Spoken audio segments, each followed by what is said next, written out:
Everybody has been asking for this lecture for ages, so here we are. Let's talk about torch infections today. Hi, I'm Dr. Tala, and I've been a neonatologist for 16 years now, and we see these infections a lot in the NICU. Actually, we see a couple of them a lot in the NICU, syphilis and CMV, but we'll get to that later. So this is altogether a very important video, so I hope you'll stick around to the end. In this video, we'll go over 6 key facts that you need to know about torch infections, what torch infections actually stand for, and some pretty common symptoms and manifestations that we see in torch infections. In following videos, we'll go over each individual infection, so CMV and syphilis and parvovirus and toxoplasmosis or whatever. Make sure that you do stick around to the end so that you can do the homework assignment. And if you do want a PDF summary of this video, then make sure that you subscribe to our newsletter. Right, let's start with 6 key facts that you need to know about torch infections. Number 1 is that torch is an acronym. In a nutshell, the torch infections refer to a group of infections that affect fetuses and newborns. Most of these infections are viral, so herpes, hepatitis, chickenpox, enterovirus, parvovirus, but a few other bugs sneak in. For example, congenital syphilis is caused by a bacteria, and toxoplasmosis is caused by a protozoan parasite, but most of them are still viruses. Number 2, by definition, torch infections are transmitted from the mother to the fetus or the baby. So these infections can be transmitted 1, through the placenta, 2, at birth through vaginal secretions or through contact with mother's blood, or 3, after birth through contact with mother's blood or with maternal breast milk. Here I just want to say something in support of the placenta, not a sentence that people say a lot, but just realize that the placenta is actually really good at preventing infections. Think about all the mothers that you've attended to or consulted on that have been sick during pregnancy with a bad UTI or pneumonia or a really bad cold or something. And most of the time, the placenta prevents these infections from getting to the babies. These babies aren't necessarily being born premature, or when they are born, they're not necessarily born sick. But as you all know, viruses hide inside cells, so they're much harder to actually keep out away from the placenta. Kind of the same thing with syphilis, which is, as we said already, is a bacteria, but it's like a really bold, sneaky bacteria without a lot of proteins on its surface. So it's also very good at evading the placental defenses and getting to the baby. 3, and this is a really important one. Even though the torch infections come from the mothers may be asymptomatic or have really mild symptoms of the infection. So, for example, the mothers could have latent syphilis with no kind of active lesions or manifestations. Or the mothers might have HIV, but again, don't actually have any symptoms. Or mothers might have really mild symptoms. So they had what they thought was just kind of like a regular cold, but really it was a CMV infection. Or there's a little bit of genital pain, even without any obvious lesions, and maybe this is really an HSV or a herpes simplex virus infection. So even though the mothers may have no or mild symptoms, the babies may be getting affected, and obviously that would be a much more serious infection for them. 4, and following on from the last point, we therefore need a really high index of suspicion when we're thinking about torch infections. So if you're not considering it, then you're going to miss it, because like we said, the mothers may be asymptomatic, even the neonates may be born asymptomatic. Maybe they do have congenital syphilis, but there aren't any obvious symptoms at birth. So if you don't consider the disease or screen for the disease, then there's a high chance that you're going to be missing a lot of these in the unit or with newborns. So a really important part of the maternal care is getting a very good maternal history. Has the mother had any recent infections? Even if she just thought it was a cold, like we said, it could be CMV. Has the mother traveled anywhere? So is she at increased risk of having Zika virus, for example? Or has the mother been partaking in any high-risk behaviors? Because we know that a lot of the diseases, syphilis, HIV, hepatitis, are sexually transmitted. So obviously that would be an important part of the maternal prenatal history.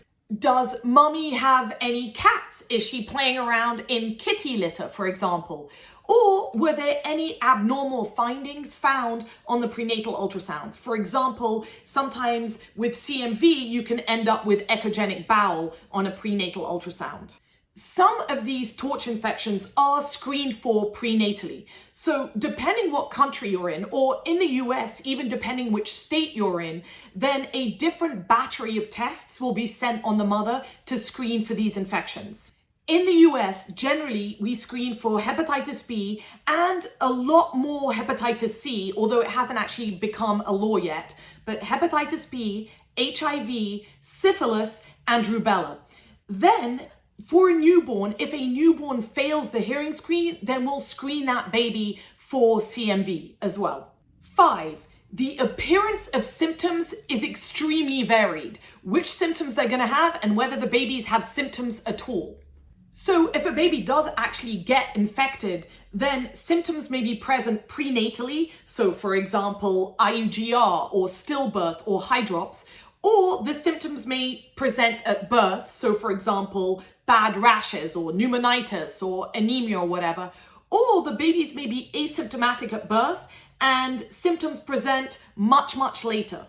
Depending on when mothers actually get the infection, that's obviously going to determine whether the babies get the infection too or whether they have symptoms. For example, if the mother has an infection, for example, varicella or chickenpox in the first trimester, that's much more likely to cause actual malformations of the body since the body's organs are still forming at that point. If the torch infection happens later, then the symptoms are more likely to be non-specific. Torch infections account for 2 to 3% of all congenital abnormalities, so really a huge global problem.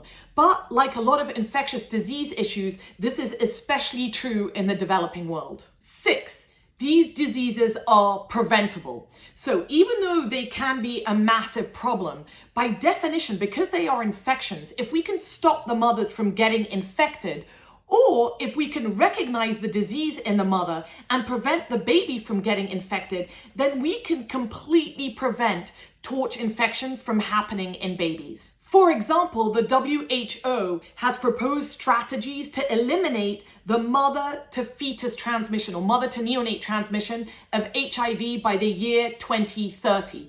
Even in the last decade, there has been a massive drop-off of congenital HIV. 7, I know I said there were 6, but there are 7. 7, the management and treatment of torch infections.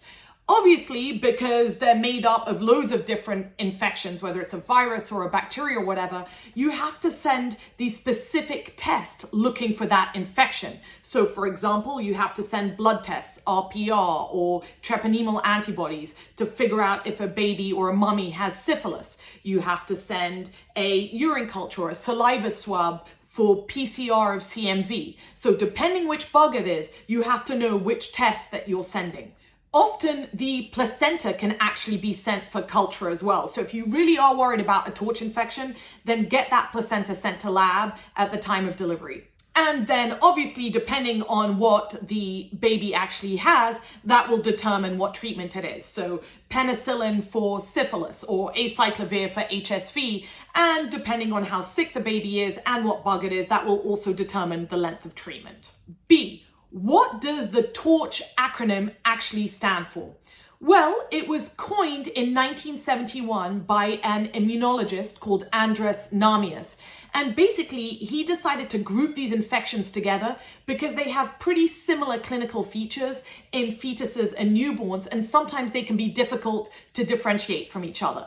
So each letter in the TORCH acronym stands for a bug or bugs. So T stands for Toxoplasmosis, O stands for other, which at that time included varicella, syphilis, and hepatitis. R stands for rubella, C stands for CMV or cytomegalovirus, and H stands for HSV or human simplex virus. Since 1971, other scientists have proposed changing the acronym slightly to include other viruses or other bugs, and also to kind of emphasize which bugs we should be worried about the most. Certainly the O, or the other section of the TORCH acronym, has grown the most. So that's grown to include, as we said, the syphilis, but also parvovirus, Coxsackie virus, listeriosis, hepatitis B and C viruses, varicella zoster, trypanosoma cruzi, which causes Chagas disease, enterovirus, human immunodeficiency virus, so HIV, and then HTLV1, or human T lymphotropic virus 1, malaria, and then the latest addition, Zika virus. So lots and lots of others. More recently, it has been suggested that we should be renaming TORCH infections as SCORTCH infections, which I think is a fantastic idea, so that we're really emphasizing the two most common infections that we're seeing. The first one is syphilis, or S at the beginning of SCORCH, which has absolutely exploded in the last decade. In the US alone, the rates of congenital syphilis have gone up by 10 times in the last 10 years. And then the second letter of SCORCH is C, which stands for CMV, which is a virus that we see very commonly in the NICU. And now that we're screening newborns that have failed their hearing screens for CMV, we also have this whole population of babies that were previously asymptomatic with CMV that now we have to figure out how to deal with them. And I'll start the first two separate videos on syphilis and CMV after you finish watching this one. C. Now let's go over some clinical characteristics of TORCH infections. So the first thing that I want to say is that TORCH infections are considered the great pretenders. So they can look like lots of other things or really nothing at all. So they're very easy to miss. Just for example, like inborn errors of metabolism. And a lot of the symptoms can be subtle, if they're at all. For example, a baby may just be SGA and have borderline platelets. Maybe this baby has a CMV infection. Or a baby was born with kind of a peeling rash and hypoglycemia. Maybe this baby has syphilis. Always have TORCH infections as a differential at the back of your brain. Really, they could present with just about anything. There are very few symptoms that occur in the NICU that you could categorically say that is definitely not a TORCH infection. So always keep that differential in your mind. Now let's go over the general categories of clinical manifestations that a baby with a TORCH infection may have. And we'll start with 1, prenatal symptoms. If babies are infected early, then the first time that you might know they have a TORCH infection is because a prenatal ultrasound showed that the baby had hydrops. Hydrops, if you remember, and if you don't remember, go watch the previous video that we filmed on hydrops, is when you have at least 2 abnormal fluid collections where you shouldn't have them. So for example, you have a pleural effusion or a pericardial effusion or ascites, which is fluid around the peritoneal space, or you have skin edema. So if you have at least 2 extra fluid components, this is considered hydrops. Obviously, if this hydrops is getting worse, or even if a baby doesn't have hydrops, then the baby may die in utero and actually be delivered as a stillbirth. So unfortunately, TORCH infections can increase the risk of a baby having a stillbirth. Another very important prenatal clinical sign that you need to know about is IUGR. Actually, if you remember one thing from this video, realize that TORCH infections can be associated with an IUGR status or an SGA status. Quick aside here, because I know this confuses a lot of people. IUGR literally stands for intrauterine growth restriction. So, for example, if the baby was following the 80th percentile in utero, and then on serial ultrasounds, the baby is falling off the growth curve, so going down from 80th to 50th to 20th to 12th percentile, then that baby is IUGR. However, if the baby is born at a 12th percentile weight, then even though that baby was IUGR, the baby is not SGA. Because to be considered small for gestational age, the baby has to be under 10th percentile weight for gestational age. Generally, if a baby has a TORCH infection and is born SGA, this will be a symmetrical type of SGA. So their head circumference and their length will also be low on the percentile curves. So every single time you have an SGA baby, make sure that you're looking at the other growth curves of the OFC and the length. A symmetrically small SGA baby is much more likely to have something wrong with the baby itself, so a chromosomal issue or a TORCH infection. And if a baby is asymmetrically SGA, so for example, the head circumference is 25th percentile, the length is 20th percentile, but the weight is 7th percentile, then this is much more likely to be a placental etiology. Because, as you can imagine, if the placenta isn't working really well and isn't giving the baby the oxygen and the nutrients that it needs, then the baby's brain is going to take whatever it can to make sure that it gets what it needs. So the baby's brain relatively is going to be larger, and so the head circumference is going to be larger than the baby's weight. So these babies are often born kind of really skinny and just that IUGR look feeling that you can just look at the baby and be like, I think something was wrong with the placenta.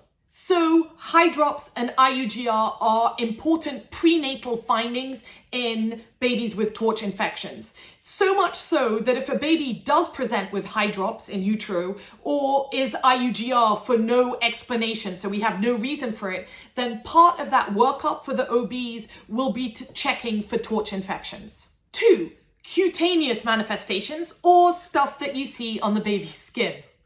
The classic torch skin manifestation that we all think about is the blueberry muffin rash. The term blueberry muffin baby syndrome was initially coined to describe the appearance of babies born with congenital rubella. And what it really looks like is that the baby has kind of like little raised tiny blueberries over its body. So there's tiny, I mean, not really like blueberries, but tiny blue, like they almost look like little bloody hematological nodules. So they're all a little bit raised and they're all sprinkled all over the body. Since then, blueberry muffin rashes have been associated with many other torch infections, as well as anything that's causing the baby to have severe anemia, for example, a congenital leukemia. So what causes these little blueberry muffin nodules? Well, what happens is that the baby is anemic. Often because the area of the baby's body that can actually produce the blood, so the bone marrow and the liver, are infiltrated either by the torch infection or by, like we said, a leukemia or other process that's suppressing the bone marrow. Crazily enough, in babies, the skin is capable of actually making new red blood cells. It's capable of undergoing hematopoiesis. So out of desperation, because there are no red blood cells or insufficient red blood cells circulating around the body, then these little blueberry nodules are basically areas of the skin that are forming new red blood cells. So yes, we do think about blueberry muffin rash with rubella, but we also see it with other torch infections, kind of classically CMV, and with other neoplasms, for example, histiocytosis or neuroblastoma. So if you do see this, then look for something abnormal, whether it's a cancer or whether it is a torch infection. Infants with torch infections can also have petechiae, which are kind of like the little red blotches that you see on the baby's skin. Normally they're flat. And as you all know, they're associated with thrombocytopenia or low platelets. Many of the torch infections can present with low platelets. So if you see low platelets, then be thinking, does this baby have CMV or syphilis? And do I have to rule this out? If you do see petechiae on a baby's skin, then you should probably be sending platelets in the lab just to make sure that it's not thrombocytopenia and it wasn't just like a traumatic delivery or whatever. Syphilis is really a weird one because it can present with lots of different types of skin rashes. The classical one that we get taught and are kind of told about is the maculopapular rash, kind of the redness on the palms and the soles of the feet. So this is kind of the same rash that older patients with syphilis get. What I think we see more commonly with syphilis, though, are the vesicobullous lesions, which are kind of like the large, cracking, peeling lesions that we see all over the baby's skin. So, for example, you have a 33-weeker that looks like it has really dry, peeling skin, which is kind of cracking, then make sure that you rule out syphilis. Normally you'd see that skin in like a 42-weeker, not a premature infant. While we're on weird syphilis lesions, let me just mention snuffles here, which is basically when babies with syphilis have copious nasal secretions draining from their nostrils. It is really impressive how much of this fluid is coming out, and sometimes it can even be bloody. So if you see a baby soon after birth draining loads of secretions from the nose, it's probably syphilis. Congenital varicella, or the virus that causes chickenpox, can also have very specific skin lesions, and often they're in a dermatomal distribution. So basically, the rashes are actually following the nerve roots. In some cases of congenital varicella infection, you might find scar tissue that's kind of going in a circular pattern, and the skin is really thick and overgrown and hardened. I've never seen this, but classically the lesion is kind of in a zigzag pattern, and then the skin around it is like really red and inflamed around that kind of scarred tissue. And then of course we're all obsessed with finding the skin manifestations of the herpes simplex virus. So as you probably all know, they're all very small, clear, fluid-filled blisters that we'll often find really anywhere on the skin, especially in areas of trauma, but also near the eyes or around the eyes. 3, neurological manifestations. So one of the really common findings that we see in babies that are affected is microcephaly, or the head circumference is less than 10th percentile for the baby's gestational age. This is more concerning if the rest of the baby is a normal size, but the head is especially small. Classically, we associated microcephaly with CMV, toxoplasmosis, and rubella. But then a few years ago, it was found that a lot of the mothers that had Zika virus during the pregnancy were having babies that were born with very small heads. All of those diseases can cause a lot of inflammation in the brain neurons as well as destruction. So it's not just the head is small. By definition, the brain has also been affected. So all these babies are much more likely to have hearing issues, visual issues, seizures, and everything in the future. Which brings us to intracranial calcifications. Also a classic manifestation of torch infections, especially CMV and toxoplasmosis. With CMV, the calcifications in the brain generally happen around the ventricle. So remember this, because CMV calcifications circle the ventricle, CV. In toxoplasmosis, the calcifications can be really anywhere within the cerebral cortex. So really, any time that you get an ultrasound and you see calcifications on the ultrasound, the least you should be checking for is CMV, because it is actually pretty common. And then if you have any other concerns, then send labs checking for toxoplasmosis as well. Obviously, other things can cause calcifications like little bleeds or whatever else, but make sure that you are ruling out a torch infection. Then if the infection or the calcification or the inflammation in the brain is actually affecting the drainage of the CSF or affecting where the CSF is getting absorbed at the arachnoid villi, then that CSF fluid may build and build and build, and you end up with hydrocephalus. So even though there are many other way more common reasons for hydrocephalus in a neonate or in a fetus, then at least consider a torch infection as one of them. With any CNS involvement, we're worried about sensory neural hearing loss. And actually, in the last year in the US, a lot of states have ordered mandatory CMV screening for babies that have failed their hearing screen. So in Texas, for example, we've already picked up a few babies that just had sensory neural hearing loss, but no other symptoms of CMV. And we sent the screening for CMV and it comes back positive. Again, with CNS involvement, we would also expect eye involvement. So for example, with herpes, with the skin-eye mucous membrane type of the disease, we might see little vesicles around the eye, as well as kind of a conjunctivitis looking picture as well. The classical manifestation of congenital rubella is cataracts. I have never seen this in a cataracts from rubella in real life, but I have written this answer down many, many times on an exam. And obviously, if you do have cataracts, then the baby won't have a red reflex, because by definition, the cataracts means that the lens of the eye is really cloudy. And then, continuing with the eye, we can also see chorioretinitis with a lot of the torch infections, which is exactly what it sounds like. So inflammation of the choroid and the retina. This has to be seen by an ophthalmologist. Just looking through with an ophthalmoscope, I'm not going to be able to diagnose that. We can classically see that with both CMV and syphilis. So again, two of the most common torch infections.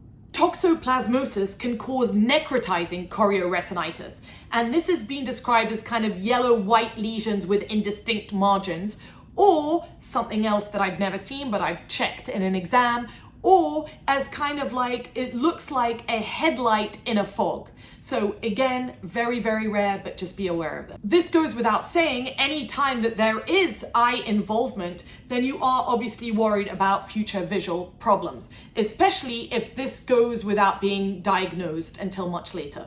If a baby presents with a seizure, then obviously we should be considering torch infections. So the baby may have meningitis or encephalitis. The one that we worry about the most is herpes simplex virus. So definitely we should be checking for that with a spinal tap and then covering with acyclovir. Syphilis as well can cause a neurosyphilis. It's pretty rare, even in cases of congenital syphilis. But again, we should be sending the CSF for VDRL. And if you're worried enough to be getting CSF in syphilis, then that baby should be on penicillin anyway. 4, bony abnormalities. So just like everything else in the body, the musculoskeletal system can be affected as well. The kind of really classic one is congenital varicella. So if mothers have chickenpox earlier in the pregnancy, then the limbs can be like literally foreshortened. So just the full limb isn't made. Same thing with the fingers and toes. Or they can just be very abnormally developed. Be thinking about this because sometimes it can look just like amniotic band syndrome, whereas really it's a congenital varicella syndrome. The other bony abnormalities we think a lot about in torch infections is with syphilis. And babies with congenital syphilis can have periostitis. So basically just inflammation of like the ends of the bones. As part of the workup in babies with congenital syphilis, or whether you're trying to diagnose whether a baby has congenital syphilis, we actually have to get long bone x-rays. So you're getting x-rays of the arms and the legs actually looking for periostitis. And we see this pretty often, I would say, in babies with congenital syphilis. Other late findings of syphilis include Hutchinson teeth, which are very small teeth with like a central groove, or saber shins. So the shin is like the bottom front part of your leg. And it's when there's actually bony destruction of that bone. And so the bone ends up bending either anteriorly or laterally. So it looks like a saber, you know, which is like the curved sword. Mulberry molars can also present as signs of late congenital syphilis. And these are when your molars have loads of cusps in them rather than just the normal 4 or whatever. Obviously, all these bony signs are much, much later and we're not seeing them in the NICU. But you have to know them because you will be tested on them. 5, jaundice. This deserves its whole own category because in and amongst all the thousands of reasons why babies might have hyperbilirubinemia, torch infections are a really important one to consider. The jaundice can be direct or indirect, and if you can't remember the difference between those two, then go watch our video on jaundice. But obviously, if there is a direct hyperbilirubinemia, then we're a lot more worried about liver involvement. And as we've already said, a lot of the torch infections can affect the liver, obviously including CMV and hepatitis B and hepatitis C.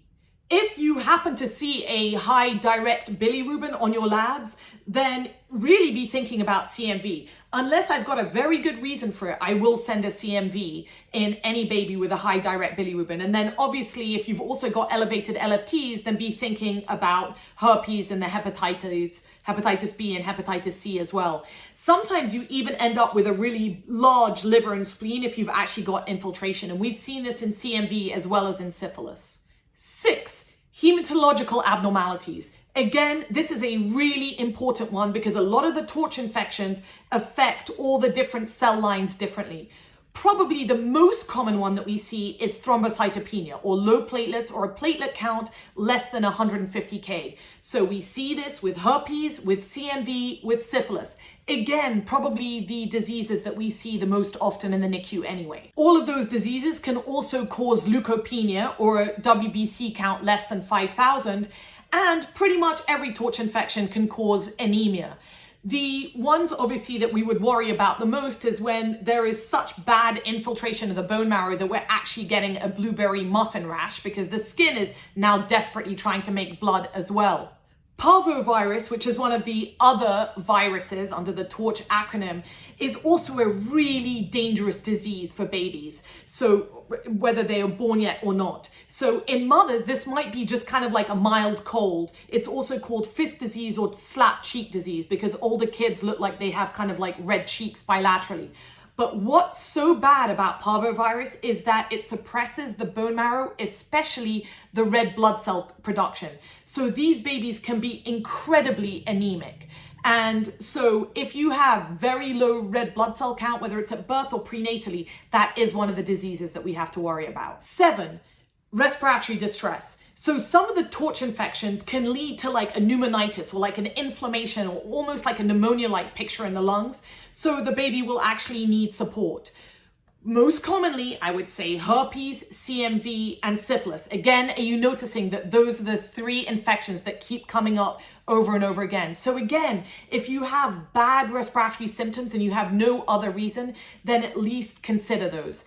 Every single person that's worked in the NICU for long enough has a story where they found out that a baby has herpes way too late. So always be considering these. 8, cardiac symptoms. Obviously, if any baby gets sick enough from whatever the cause is, then eventually the baby will have some sort of like overwhelming sepsis-like response and become hypertensive.